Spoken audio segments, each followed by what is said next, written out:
Escolheu as 5 principais atrações da metrópole. Hoje vamos conferir o local que ficou em terceiro lugar na votação, a Catedral Metropolitana. Ellen Sacconi mostra pra gente algumas curiosidades desse patrimônio.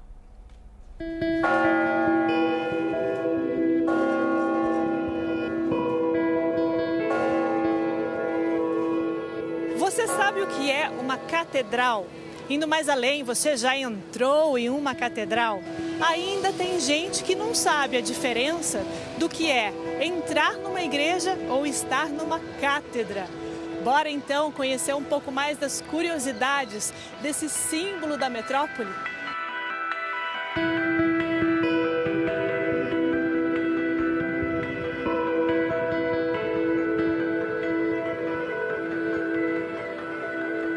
Essa cadeira, ela tem alguma curiosidade de arquitetura, de história? Sim, essa cadeira foi obra de um italiano chamado Marino del Favero. Foi feito para o primeiro bispo de Campinas, o Dom João Batista Neri, né? Inclusive temos uma estátua na praça principal que faz a sua homenageia. Essa cadeira foi feita em 1907, quando foi então criada pelo Papa São Pio X, a Diocese de Campinas, que depois, em 1958, torna-se Arquidiocese de Campinas. Alguém que entrou aqui sabia dessa diferença? Muita gente, infelizmente, não sabe dessa diferença, né? Então, a paróquia de Nossa Senhora da Conceição guarda dentro dela a cátedra do arcebispo de Campinas. Por isso uma catedral. Por isso uma catedral.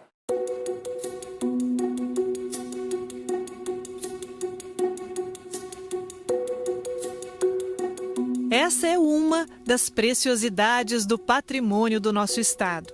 É um símbolo arquitetônico, artístico, é um símbolo cultural. Aqui, nessa igreja, o pai de Carlos Gomes foi mestre de capela e também um símbolo de acolhimento a todos os que passam pela cidade. Depois da inauguração no formato que vemos hoje, o prédio já passou por algumas reformas e restaurações.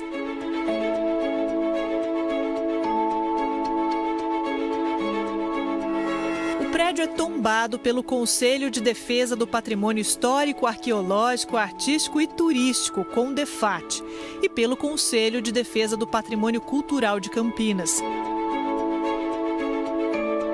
Motivos para isso não faltam.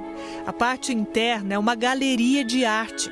No altar, as 12 colunas em madeira representam os apóstolos. O trabalho de talha teve as mãos de artistas renomados do século passado, como Vitoriano dos Anjos Figueroa e Bernardino de Sena Reis e Almeida. No projeto como um todo, que inclui as fachadas em estilo neoclássico, tem a assinatura de Francisco de Paula Ramos de Azevedo, que terminou a obra. O edifício é considerado o maior do mundo, construído em taipa de pilão, com 4.000 metros quadrados. Foi feito por escravizados e um dos destaques arquitetônicos é a altura. Para chegar até a cúpula, os trabalhadores fizeram uma passagem secreta. Fomos autorizados a mostrar apenas a parte de dentro. Quando a gente olha de fora, dá a sensação de ser pequeno. Mas com a autorização a gente entrou aqui, né, mantendo a segurança, e você vê que, olha o espaço que tem. E aí, olhando lá para cima, são metros e metros de escada de madeira que leva então para esse arco que fica em cima aqui do altar.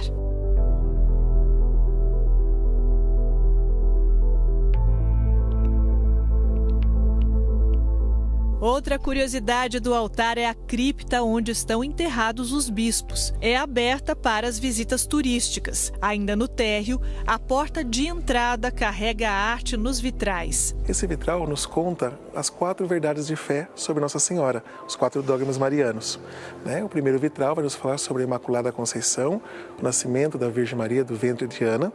O segundo, que fala sobre o casamento de Nossa Senhora, refere-se à virgindade perpétua de Nossa Senhora. O terceiro fala sobre a maternidade divina, Maria, mãe de Jesus, verdadeiro Deus, verdadeiro homem. E o último vitral tem uma particularidade. Nossa Senhora, já no final da sua vida terrena, é assunta ao céu. Então esse vitral, o último vitral, traz ela já mais idosa, que é muito raro vermos isso na igreja. E o tour pela arte não é restrito ao que está exposto no salão principal. Repare nesta escada que leva ao órgão da igreja. Não tem um pilar de sustentação, obra finalizada pelo arquiteto Ramos de Azevedo. O órgão também é uma relíquia construída em 1883 com tração mecânica. E se ainda sobrar fôlego para subir um pouco mais, com esforço vamos chegar ao sino. Depois que a gente passa pelo relógio, parece que já não vai mais aguentar. São mais de 50 degraus. Por mais que você tenha um condicionamento, é difícil. O que vale a pena é a hora que a gente vira. Mostra aí, já.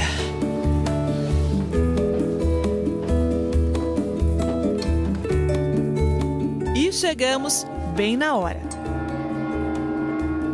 O sino é tocado sempre nas horas cheias do relógio, mas o bater o sino para a missa é apenas em alguns momentos específicos. Então tem uma diferença entre tocar o sino, que é a hora cheia do relógio, e bater o sino para a missa. É um som contínuo por 5 minutos, onde toca então o sino grande, para chamar os fiéis para a missa. Na Torre do Sino, a igreja tem os anjos com 4 metros cada um e uma visão perfeita para a imagem da padroeira da catedral, posicionada sobre a cúpula do altar. São tantos detalhes que, ao longo dos anos, despertaram histórias que vão além do que se pode ver.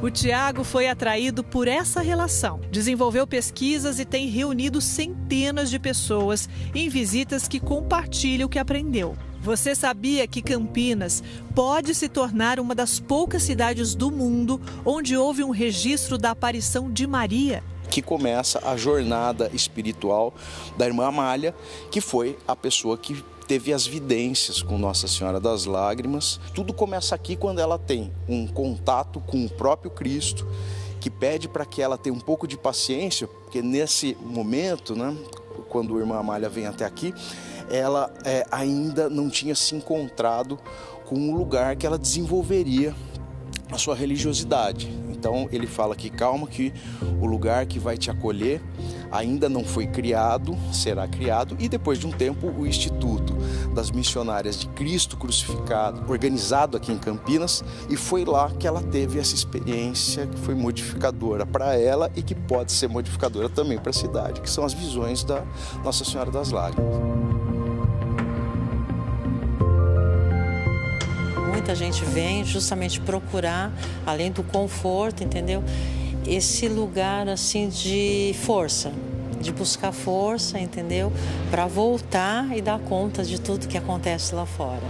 Eu fico contente, maravilhado em conhecer um pouco da história da catedral, essa maravilha, que é uma das maravilhas de Campinas.